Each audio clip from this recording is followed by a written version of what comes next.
Oh my God, the Bengals are such a terribly ran franchise. They're holding T. Higgins hostage again for a second year in a row. Mike Brown is so cheap. Put a sock in it.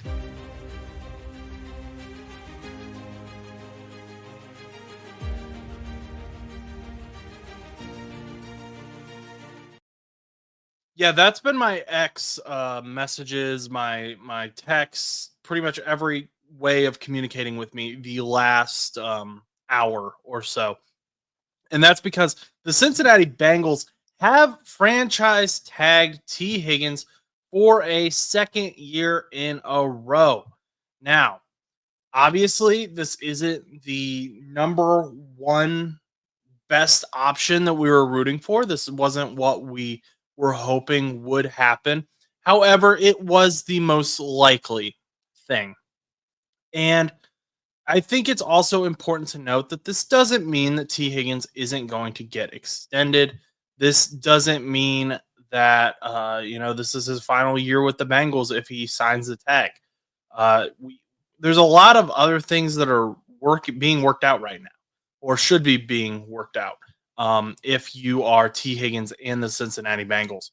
The one thing I will say though that may be kind of fair is he does seem a little bit frustrated. These were his ex posts, his last three. So on February 11th, he said, "I'm gonna let y'all know first," and then on February 25th, he said "cap," and then just an hour ago, he put "tag." So obviously, he seems kind of frustrated with how things have played out, but overall, that's I mean, that's understandable. I'm not super worried at this time though, because I mean, you really, if you've been paying attention, you should have known that this was like 90% odds of what was going to happen. It was very likely that the Bengals were not going to come to a deal within the tag window, and that those discussions were going to need to be ongoing. They were going to need to continue to be had going into free agency. And T. Higgins was a guy who you did not want going into free agency. He was the top prospect in free agency, outside of quarterbacks. And arguably, he was a top prospect than some of the quarterbacks that are currently expected to be free agents. And so the Bengals had to say, "Hey, no, this isn't happening. We are either going to extend you or we are going to trade you. We aren't going to just let you walk." And if you're upset by this, but you were also upset with how they handled Jesse Bates, that's kind of odd to me, because Jesse Bates, they did the exact opposite. They tagged him 1 year and then said, "Okay, you can walk." No, and everyone was like, "Well, why didn't you tag and trade him?" Well, now they've double tagged him, so they can tag and trade him if they can't come to an extension. But I think this is the right thing to do if you're the Bengals. Um, Maybe not necessarily the fairest to T, and I know people argue about whether the franchise tag is even fair at all. But it's at the disposal. The players know that it's available to teams, so they shouldn't necessarily be shocked. And T is kind of an odd duck when it comes to these extension talks. I mean, he's obviously a great player. Bengals fans love him. A lot of NFL fans love watching him play, but he does have injury issues, and that is a reality of his game. The last 2 seasons, he has played in 12 games, so a total of 24 games.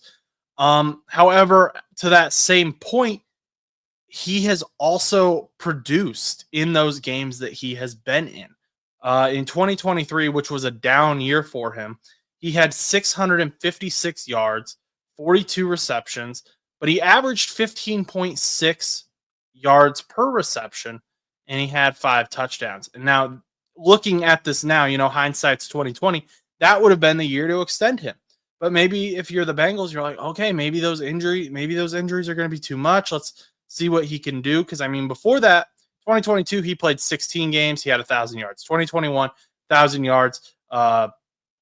He played 14 games. His rookie year, he had 908 yards, 16 games. So 2023, the 12 games, 656 yards, 15.6, was definitely a regress. But at the same time, maybe as a fan, you're like, okay, but it's obvious it's T. Higgins, you know? So 2024 comes around. Obviously, we saw him last year. Still only played in 12 games, but he had 73 receptions, so about 30 more receptions than he did in 2023. He had 911 yards, about 300 more yards, and then he had 10 touchdowns, which was a career high, doubling what he had in 2023. So again, hindsight is 2020, but T. Higgins recognized that it was a contract year for him, and he balled out. He played. He did what he needed to do. And so T. Higgins camp is probably saying, hey, look at what he does. Look at what he produces. And this is on a team with Mike Gesicki. This is on a team with Jamar Chase. This is on a team where Andre Yoshivas is taking some of those snaps as well, taking some of those targets. And he's still putting up very high numbers, very good numbers. Numbers that would be worth a low tier wide receiver one. And that's a valid argument from T's camp. Like, I'm not arguing that at all. However, the Bengals are probably saying, but look, he's not available all the time. He's been struggling with injuries. There have been games where we needed him and he's just been beat up and he can't play. He has long recovery times. He's out for spans. And at the same time, I think that's a valid argument too, because the best ability is availability. And you can be the top guy you can be top dog, 100% contested catch rate, 100% catch rate, catch all your targets, just be amazing, phenomenal player, best route runner in the league. But if you're out every game, it doesn't matter, right? And the Bengals are probably kind of saying, yeah, your production is great when you play, but you're not available for every game.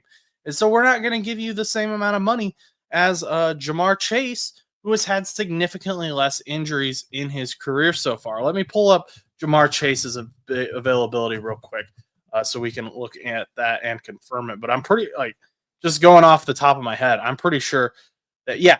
So Jamar Chase played 17 games in 2021, his rookie year. In 2022, he played in 12 games, so he missed 5 games. 2023, he missed 1 game. And then last year, he did not miss a single game, so he played all 17. So significantly better availability for Jamar Chase. Obviously, like triple crown, that's going to help Jamar Chase as well. But there's this weird argument going on with T. Higgins, because it's like, yeah, you're a wide receiver one type talent, but you're not always available. So what do we really pay you? And because of that, T's camp should, for the sake of T, be arguing for more guarantees, because that will get him paid even if he is injured. But the Bengals aren't going to want to pay him to not play, if that should make sense. But overall, I do hope that the Bengals are continuing to get these extension talks done.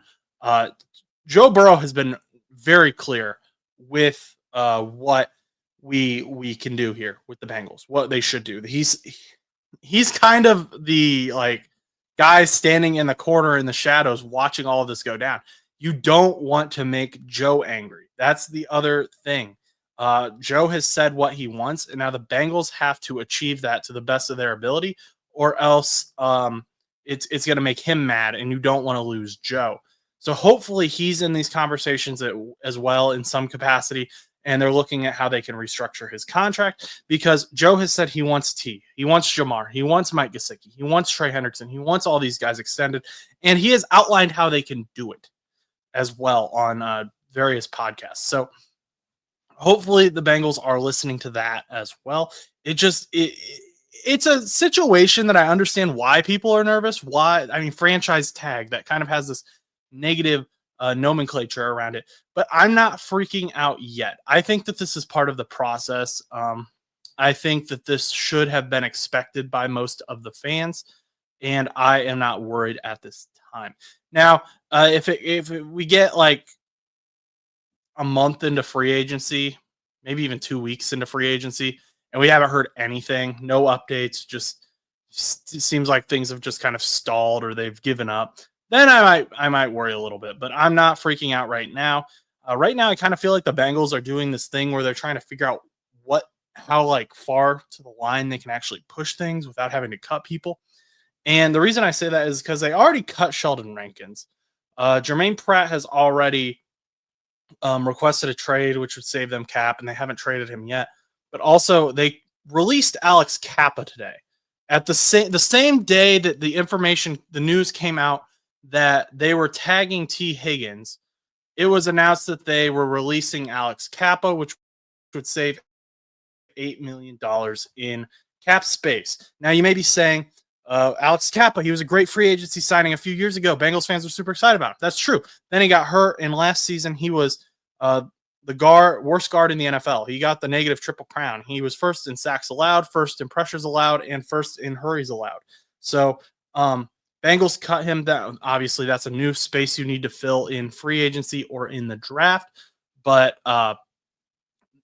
that's interesting to me that, like, we kind of knew Alex Kappa was likely to be cut, and they waited to this point to see how much money they maybe needed.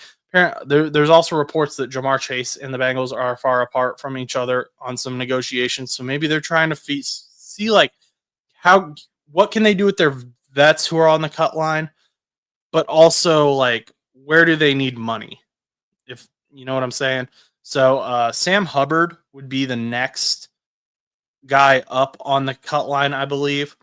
And he obviously is a big name, so he's going to be your last guy that you're going to cut if you need that money. But we'll see what happens. I'm not freaking out yet. I just think that T. Higgins is a weird guy to have to negotiate with.